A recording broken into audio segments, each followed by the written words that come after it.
Guys, welcome to our own YouTube channel. आज हम एक फ्रेश सब्जेक्ट शुरू कर रहे हैं। उसका एक इम्पॉर्टेंट टॉपिक, बेसिक, बिल्कुल important in the sense basic, क्योंकि अगर बेसिक्स इम्पॉर्टेंट कुछ भी नहीं होता है किसी भी टॉपिक के लिए। अगर आपका बेस क्लियर है तो आपको कोई प्रॉब्लम पूरे टॉपिक में नहीं आती है। तो आज फ्रेश सब्जेक्ट है, बिल्कुल स्टार्टिंग से फर्स्ट पार्ट कर रहे हैं इस प्लेलिस्ट का। नंबर थ्योरी सब्जेक्ट है, नंबर थ्योरी, या हम कहते हैं एनालिटिकल नंबर थ्योरी। तो एनालिटिकल नंबर थ्योरी हम शुरू कर रहे हैं आज। उसका बेस करा रहे हैं, फंक्शंस बता रही हूँ आज कौन से होते हैं, जो डायरेक्ट आपको आगे चलते रहेंगे कि मल्टीप्लिकेटिव फंक्शन प्रूव कीजिए या मूवीज़ फंक्शन को लेके आइए, एग्जाम्पल दीजिए इस फंक्शन का।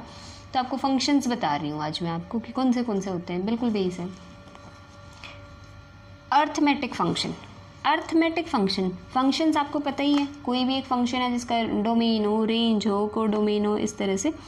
तो अगर कोई फंक्शन नेचुरल नंबर्स पे डिफाइंड है तो हम कहते हैं वो फंक्शन कैसा है, अर्थमेटिक फंक्शन। जो हर नेचुरल नंबर के लिए डिफाइंड हो तो वो कौन सा फंक्शन होता है, अर्थमेटिक फंक्शन। तो एक बात तो क्लियर हो गई है यहाँ से कि पूरा का पूरा काम अर्थमेटिक फंक्शन पे ही चलेगा। आगे कोई भी फंक्शन आए, मूवीज़ फंक्शन आए, मल्टीप्लिकेटिव फंक्शन आए, ये फंक्शन ये सारे के सारे अर्थमेटिक ज़रूर होंगे, ठीक है। जैसे अर्थमेटिक फंक्शन हमें पता चल गया एफ एन है तो वो नेचुरल नंबर्स पे डिफाइन होगा, मतलब जो एन है वो क्या है, नेचुरल नंबर। हर नेचुरल नंबर पे वो फंक्शन कैसा होगा, डिफाइंड होगा। उसके बाद आता है मल्टीप्लिकेटिव फंक्शन। मल्टीप्लिकेटिव फंक्शन क्या है, मल्टीप्लिकेटिव फंक्शन अर्थमेटिक फंक्शन तो होगा ही होगा, मतलब वो नेचुरल नंबर्स पे तो डिपेंड करेगा ही करेगा, उस पर डिफाइन होगा ही होगा। लेकिन उसमें एक खास बात और होगी उस फंक्शन की कि वो अर्थमेटिक तो है कि उसका ये वाला कि वो नेचुरल नंबर्स पे डिफाइंड हो, ये प्रॉपर्टी तो सेटिस्फाई कर रहा है। साथ साथ एक और फंक्शन है मल्टीप्लिकेटिव, मतलब मल्टीप्लिकेशन की प्रॉपर्टी को वो अलग अलग हो जाएगा, मल्टीप्लिकेशन प्रॉपर्टी पे वो फंक्शन जो है वो सेपरेट हो जाएगा, तो वो प्रॉपर्टी और हो। तो मल्टीप्लिकेटिव फंक्शन कौन सा है, मल्टीप्लिकेटिव फंक्शन है कि वो अर्थमेटिक है लेकिन वो साथ में इस प्रॉपर्टी को भी सेटिस्फाई कर रहा है, तो वो फंक्शन कहलाता है मल्टीप्लिकेटिव फंक्शन। इन्होंने एक एग्जाम्पल दे रखा है कि अगर कोई फंक्शन है 1, तो वो तो n की कोई भी वैल्यू ले आओ, वो तो हमेशा 1 ही रहना है। f की जगह n की जगह m ले आओ, n ले आओ, o ले आओ, b ले आओ, कुछ भी ले आओ, वो तो हमेशा 1 ही रहेगा, ठीक है। तो हमेशा की तरह अगर ऐसा है तो वो क्या है, fn1 n2। अगर इस तरह का काम हो रहा है तो fn1 fn2 ये है मल्टीप्लिकेटिव की। स्ट्रिक्टली मल्टीप्लिकेटिव का बता रही हूँ कि अगर ऐसा हो रहा है fn = n² आ जाए तो वो फंक्शन क्या होता है, स्ट्रिक्टली मल्टीप्लिकेटिव, ठीक है। मल्टीप्लिकेटिव पता चल गया, अर्थमेटिक पता चल गया और स्ट्रिक्टली मल्टीप्लिकेटिव। अब एक इम्पॉर्टेंट फंक्शन है, ये फंक्शन अपने आप में इम्पॉर्टेंट होता है, मूवीज़ फंक्शन, ठीक है। मूवीज़ फंक्शन क्या है, μn इससे डिनोट कर रखा है, मोस्टली इसी से डिनोट हुआ मिलता है सारी बुक्स में। कहीं अलग हो तो आप देख लेना, अदरवाइज मूवीज़ फंक्शन μn से ही डिनोट करते हैं, हर बुक में ऐसे ही मिलेगा। मूवीज़ फंक्शन 3 वैल्यूज़ को शो करता है अपने आप में, 1, 0 और -1 की पावर r। ये 3 वैल्यूज़ हो सकती हैं। अब ये कब है, जब n की वैल्यू 1 हो जाए तो μn की वैल्यू भी 1 होगी, ठीक है। लेकिन अगर n की value not a square free value है, n एक not a square free number है, तो वो 0 हो जाए। अब आप पूछेंगे कि स्क्वायर फ्री और नॉट अ स्क्वायर फ्री का मतलब क्या है, वो मैं आपको क्लियर करूँगी, लेकिन एक बार फंक्शन क्लियर कर लें। अगर मैं अभी स्क्वायर फ्री आपको क्लियर करने लगी तो आप ये भूल जाओगे कि मूवीज़ फंक्शन क्या था। तो फंक्शन 0 कब वैल्यू देगा, जब ये n जो है वो कोई भी स्क्वायर फ्री नंबर ना हो, ठीक है। और ये फंक्शन जब -1 की पावर r, ये वैल्यू कब देगा, जब n जो है वो एक स्क्वायर फ्री नंबर हो। स्क्वायर फ्री मतलब वो प्राइम्स की फॉर्म में लिखा जाए और वो सारे के सारे डिस्टिंक्ट हो। ये p1 p2 up to pr की फॉर्म में लिखा गया मल्टीप्लाई में, और ये सारे pi's जो है वो क्या है, डिस्टिंक्ट। एग्जाम्पल के लिए इन्होंने पहले स्क्वायर फ्री देख लेते हैं ताकि आपको क्लियर हो जाए, अब आप डाउट में नहीं रहोगे। एग्जाम्पल तभी तो कर पाओगे जब आपको स्क्वायर फ्री। देखो, अगर कोई number, if number is not divisible by square of prime number, अगर कोई नंबर किसी भी प्राइम नंबर के स्क्वायर से डिवाइड नहीं हो रहा है तो वो नंबर क्या होता है, स्क्वायर फ्री। जनरल देखें हम तो कोई भी एक नंबर लो, उस नंबर का अगर आप करके देखोगे, मान लो वो है 2, जब भी तुम 2 को क्या करोगे, उसका प्राइम फैक्टराइजेशन करो। तो जिसके अंदर जितने भी प्राइम होंगे उनकी अगर पावर रिपीट ना हो रही हो तो वो कहलाते हैं स्क्वायर फ्री। 2 तो चलो अकेला ही है, मान लो 35 ले लेते हैं। 35 क्या है, 5 × 7, इसमें 2 प्राइम्स हैं, लेकिन क्या कोई प्राइम रिपीट हो रहा है? नहीं, कोई भी प्राइम नहीं है रिपीट हो रहा। खुद में डिस्टिंक्ट है दोनों प्राइम्स, 2 प्राइम है, दोनों के दोनों प्राइम्स डिस्टिंक्ट हैं। तो क्या करोगे, इसकी भी पावर 1 है, इसकी भी पावर 1 है, तो ये क्या है, 35 क्या है, एक square free number. Square free मतलब जो अपने स्क्वायर से फ्री हो जाए। जब भी तुम उसको प्राइम फैक्टराइजेशन करोगे तो वो अपने स्क्वायर से, अपने प्राइम के स्क्वायर से फ्री हो जाए, तो वो स्क्वायर फ्री कहलाएगा। तो क्या वो अपने स्क्वायर से फ्री है? बिल्कुल है। तो ये क्या, ये स्क्वायर फ्री है? हाँ जी है। तो ना तो वो इसमें आएगा ना वो इसमें आएगा, वो आएगा इसमें, स्क्वायर फ्री में। तो कितने प्राइम्स की फॉर्म में लिखा गया है, एक P1 P2 P3 up to PR, मतलब R में था। ये कितने में, 1 और 2 में ही है। तो -1 की पावर 2, जितने प्राइम्स में वो ब्रेक होगा उसकी उतनी ही पावर। R मतलब नंबर ऑफ प्राइम्स है इधर, ठीक है। तो कितने प्राइम्स में डिवाइड हुआ है वो, 2 में। तो -1 की पावर 2 इज़ 1। तो अगर 35 का म्यू निकालना हो, म्यू 35 इज़ 1। आई होप आपको क्लियर हो गया है कि म्यू हमेशा 3 वैल्यूज़ देगा, और वो 3 वैल्यूज़ कौन सी होंगी, 1, 0 एंड -1 की पावर जितने प्राइम फैक्टर्स होंगे उस नंबर के। 1 कब होगी, जब n भी 1 होगा, तो म्यू n भी 1 होगा, ठीक है। 0 कब होगी, जब स्क्वायर फ्री नहीं होगा, मतलब स्क्वायर फ्री नहीं होना मतलब उसमें बहुत सारे नंबर्स रिपीट होने लग जाए, या कोई भी एक नंबर रिपीट हो जाए, तो 0 कि रिपीट नहीं होना चाहिए, वरना मैं 0 दे दूंगा अपने। वो फंक्शन बोलता है हमेशा कि मैं हमेशा आंसर 0 दूंगा अगर मेरा कोई भी पावर रिपीट होगा। रिपीट नहीं होना चाहिए, मुझे चाहिए एक एक प्राइम। अगर प्राइम रिपीट हुआ, जैसे मैं कहूँ 8, 2 × 2 × 2, तो 2 ही है जो 3 बार रिपीट होगा, 2 की पावर 3। क्या ये स्क्वायर फ्री है? क्या कोई रिपीट हो रहा है? बिल्कुल हो रहा है 2, ये तो स्क्वायर फ्री नहीं है। तो मैं तो आंसर क्या दे दूंगा, 0, ठीक है। रिपीट नहीं होना चाहिए मेरे पास कोई भी नंबर, ये कहता है मूबीज़ फंक्शन, जब भी प्राइम फैक्टराइजेशन करो। और अगर रिपीट नहीं हुआ तो वो कह रहा है कि मैं -1 की पावर लगा दूंगा जितने प्राइम फैक्टर्स होंगे उसके, ठीक है। मान लो 6 है, 6 की वैल्यू क्या आएगी, 2 × 3, प्राइम फैक्टराइजेशन ये है। क्या कोई पावर रिपीट हो रही है? नहीं, दोनों की पावर 1 1 ही है। रिपीट नहीं हो रही, तो कितने प्राइम से मिलके बना है ये, 2 प्राइम से मिलके बना है, तो -1 की पावर 2, दैट्स 1, ठीक है। तो मूबीज़ फंक्शन क्लियर हो गया होगा, बहुत ज़रूरत पड़ती है इसकी, ठीक है। और जहाँ मैंने मल्टीप्लिकेटिव फंक्शन पढ़ाया था आपको, एक कंपलसरी बात मैंने आपको शायद नोट ना की हो कि अर्थमेटिक मल्टीप्लिकेटिव फंक्शन होने के लिए क्या क्या ज़रूरी है। अर्थमेटिक फंक्शन होना चाहिए, इस प्रॉपर्टी को सेटिस्फाई करे, और जो नंबर हम लेते हैं उन दोनों का GCD 1 होना चाहिए, ठीक है। ये चीज़ें थी। अब मल्टीप्लिकेटिव फंक्शन की हम प्रॉपर्टीज़ लगाते हैं। हमने अर्थमेटिक पढ़ लिया, बिल्कुल। मल्टीप्लिकेटिव पढ़ लिया, बिल्कुल पढ़ लिया। मूबीज़ पढ़ लिया, बिल्कुल। कंबाइन करते हैं, मूबीज़ पढ़ के आए हैं ऊपर, और मल्टीप्लिकेटिव। ये प्रूव करो कि मूबीज़ फंक्शन खुद में एक मल्टीप्लिकेटिव फंक्शन है। अब मूबीज़ फंक्शन तो आपने पढ़ ही लिया है, तो देखते हैं। 2 ऐसे नंबर लो जिनका GCD 1 है, क्या प्रूव करना है, mu of m dot n is equals to, sorry, mu of m dot mu of n। ये प्रॉपर्टी हमें सेटिस्फाई करनी है, सॉरी, ये प्रॉपर्टी हमें क्या करनी है, satisfy. Mu of m dot n is equals to mu of n into mu of n, ठीक है। GCD 1 होना चाहिए, इस तरह का लिया है, इसका मतलब भी ये नोटेशन 1 की ही होती है, रिलेटिवली प्राइम की। तो GCD 1 है m और n का।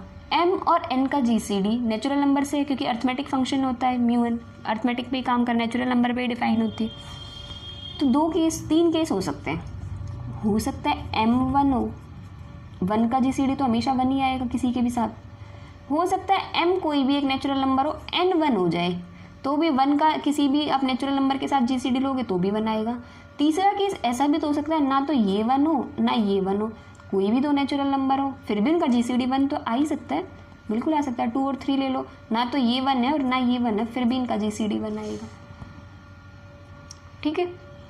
तो इनके लिए देखते हैं, 3 के लिए 3 अलग अलग हमने केस किए हैं। सबसे पहला केस लेके चलते हैं m = 1 के लिए। कि अगर GCD m और n का 1 है, इसमें से m जो है वो 1 हो जाए, n कोई भी नंबर है तो m को 1 पुट करो। हमें क्या प्रूव करना है वो दिमाग में रखो, mu of m n is equals to mu of m into mu of n, ये हमें प्रूव करना है। ठीक है, तो m की वैल्यू क्या करो 1 रखो, m की वैल्यू को 1 रखो, m की वैल्यू यहाँ 1 रखी, 1 dot n is n, mu n, mu n को लिख सकते हैं 1 मल्टीप्लाई म्यू n, और 1 क्या है, 1 कब आती है म्यू की वैल्यू, ऊपर मोबीज फंक्शन पढ़ के आए थे तुम कि जब भी n की वैल्यू 1 हो तो मोबीज फंक्शन की वैल्यू क्या आती थी 1, तो इस 1 की जगह म्यू ऑफ 1 तो लिख ही सकते हैं, तो क्या आ गया, और 1 की वैल्यू 1 क्या है m इक्वल्स टू 1 ही तो है, इस 1 की जगह m पुट कर दे तो दिक्कत क्या है। तो म्यू ऑफ m n से शुरू किया और mu of m into mu of n आ गया, दोनों के दोनों इक्वल आ गए। तो अगर m इक्वल्स टू 1 होता है तो ये मल्टीप्लिकेटिव फंक्शन है। अब चलते हैं आगे कि हो सकता है n इक्वल्स टू 1 हो, तो आपको एक अलग से केस सॉल्व करने की ज़रूरत नहीं है, ये मैंने ऐसे लिखा हुआ है 3 सेक्शन, आप इसको ऊपर नीचे और इसके नीचे ऐसे करके लिख सकते हैं। ठीक है, सबसे पहले सबसे ऊपर m इक्वल्स टू 1 के लिए करना, उसके बाद n इक्वल्स टू 1 के लिए करना, और फिर लिखना m और n अगर दोनों के दोनों 1 से बड़े हैं तो। ठीक है, ये हो गया, तो इसके लिए आप लिख सकते हैं similarly for as m equals to 1। अब केस आता है कि अगर m और n दोनों के दोनों नंबर जो हैं वो 1 से बड़े हैं, तो हो सकता है केस कि उनमें से एक या दोनों स्क्वायर फ्री ना हो, या फिर हो सकता है कि वो दोनों के दोनों स्क्वायर फ्री हो। ठीक है, तभी तो GCD 1 हो सकता है। अगर दोनों के दोनों स्क्वायर फ्री हैं तो केस लेंगे, और हो सकता है कि उनमें से एक स्क्वायर फ्री हो ना हो, या फिर दोनों के दोनों स्क्वायर फ्री ना हो, तो उनके लिए एक केस बनेगा। 2 ही केस हैं। एक तो देखो हम क्या कह सकते हैं, इसमें 3 केस सोचे जा सकते हैं वैसे तो।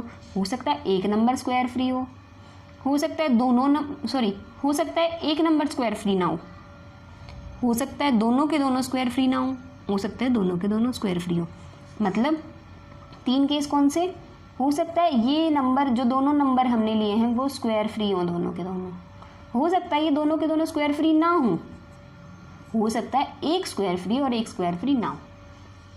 ठीक है, तो ये दोनों के दोनों स्क्वायर फ्री ना हो और एक स्क्वायर फ्री और एक स्क्वायर फ्री ना हो, ये हमने एक केस में ही कर लेंगे इसको, और दोनों स्क्वायर फ्री हैं तो उसके लिए अलग से करेंगे। ठीक है, करें। अगर आपको एक फंक्शन, ये वाला फंक्शन क्लियर हो गया ना, तो आप बहुत जल्दी कर लेंगे, क्योंकि आपको सारे के सारे ऐसे ही क्वेश्चन आएंगे अब कि मल्टीप्लिकेटिव फंक्शन प्रूव करना है।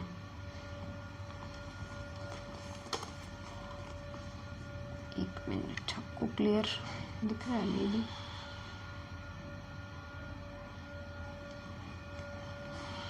यस, तो केस नंबर 3 लिखा हुआ है, वो 2 हमने कर लिए हैं। अगर m1 हो जाए या n1 हो जाए, अगर m और n इनमें से या तो एक या दोनों स्क्वायर फ्री नहीं है, तो अगर n स्क्वायर फ्री नहीं है मान लो, तो इसका म्यू ऑफ m क्या हो जाएगा 0। तो म्यू ऑफ mn क्या हो जाएगा, m से मल्टीप्लाई होते ही तो 0 बन जाएगा वो तो सारा का सारा। ठीक है, हो सकता है ना कि एक मिनट, हो सकता है n जो है वो स्क्वायर फ्री ना हो, तो म्यू ऑफ n 0 हो जाएगा उस केस में, तो भी mu of m into mu of n करोगे तो 0 ही बनना है।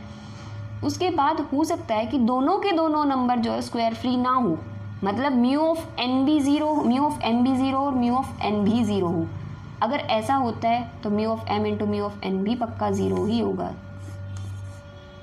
ठीक है, तो 0 इक्वल्स टू 0 ही आएगा। लास्ट केस बचता है कि दोनों के दोनों नंबर स्क्वायर फ्री हो जाएं। स्क्वायर फ्री हो गए तो मतलब डिस्टिंक्ट प्राइम्स में लिखा जा सकता है, कोई भी प्राइम रिपीट नहीं होगा। लेट कर लिया m जो है वो r प्राइम्स की फॉर्म में लिखा गया और n जो है वो s प्राइम्स की फॉर्म में लिखा गया। पी आईज और क्यू आईज दोनों के दोनों प्राइम है और सारे डिस्टिंक्ट है, कोई भी कॉमन नहीं है। अगर ऐसा है, अगर m जो वो डिस्टिंक्ट प्राइम्स में लिखा गया तो म्यू ऑफ m क्या होगा -1 की पावर जितने प्राइम्स हैं r। और हो सकता है q इधर ये हम कर रहे हैं क्यू एस की फॉर्म, मतलब क्यू एस जो है प्राइम्स, नंबर ऑफ प्राइम्स कितने s, उनकी फॉर्म में अगर n लिखा जाए तो म्यू ऑफ n क्या होगा -1 की पावर s। ठीक है, अब हमें पता है दोनों का GCD कितना है 1, तो इसीलिए पी आई और क्यू जे, कोई भी पी आई कोई भी क्यू जे के इक्वल नहीं होगा। तो एम एन कैसे होगा, एम पता है एन पता है, एम एन की मल्टीप्लाई एन से करो तो ये बन जाएगा P1 P2 up to PR और Q1 Q2 up to QS। जब ये करेंगे तो ये सारे के सारे तो डिस्टिंक्ट हैं, तो टोटल नंबर कितने हैं, कितने नंबर प्राइम्स में लिखा गया R प्लस S प्राइम। जब इनका म्यू निकालना हो, इनके पे मूवीज लगाएं, वो स्क्वायर फ्री थे तो ये भी स्क्वायर फ्री होंगे, कोई रिपीट नहीं होगा इनमें, ठीक है। और इसका मतलब ये आपस में भी कॉमन नहीं होंगे, इसका कारण पता चल गया होगा क्यों है ये, क्यों, क्योंकि इनका GCD 1 है आपस में, ठीक है। M और N का GCD क्या है 1। तो म्यू ऑफ MN क्या होगा, म्यू ऑफ MN होगा -1 की पावर R प्लस S। इसको ब्रेक करो, -1 की पावर R इंटू -1 की पावर S। -1 की पावर R ऊपर देख के आए हो, कुछ नहीं है, म्यू M ही है, ठीक है। और -1 की पावर S आपने ऊपर किया है, कुछ नहीं है, म्यू N ही है। तो mu of MN is equal to mu of M into mu of N आ गया, ठीक है। तो इससे क्या आ गया, mu is a multiplicative function, क्योंकि हर केस में हमने ये चीज़ शो कर दी अलग अलग केसेस लेके। तो म्यू क्या है, एक मोबीज फंक्शन क्या है, एक मल्टीप्लिकेटिव फंक्शन। कैसे प्रूव करना है पता चल गया होगा। बहुत सारे क्वेश्चन है मल्टीप्लिकेटिव फंक्शन प्रूव करने के, अलग अलग क्वेश्चन दिख जाते हैं एग्जाम्स में, एक क्वेश्चन की मल्टीप्लिकेटिव फंक्शन प्रूव करना है, ठीक है। आगे फंक्शंस के नाम होंगे, जैसे मूवीज फंक्शन है, आगे आगे फंक्शंस के नाम आएंगे कि ये सम फंक्शन है, डिवाइजर फंक्शन है, ये this function and that function, और हर फंक्शन को हम इन मल्टीप्लिकेटिव फंक्शन प्रूव करके चलेंगे ऑलमोस्ट सबको, ठीक है। तो आज के लिए लंबी वीडियो हो गई है, क्योंकि बेस था, एक बार बेस समझना बहुत ज़रूरी होता है, मोस्ट इंपॉर्टेंट होता है बेस। यही छूट जाता है तो आप थ्योरम रटते रह जाते हो, कुछ नहीं होता है, ठीक है। और अगर आपका बेस क्लियर है तो आप क्या है, आगे भी करना चाहो, अगर बाई चांस कोई क्वेश्चन आपको नहीं आता तो आप ट्राई कर सकते हो एटलीस्ट उस क्वेश्चन को, ठीक है। तो आज के लिए इतना ही। Thank you guys for watching my video. If you like it please like, share and subscribe my channel. If you have any doubt, any query, you can message me on Instagram or ask your question in the comment section also. I will share my UPI ID and my Instagram ID in the description box. So thank you guys.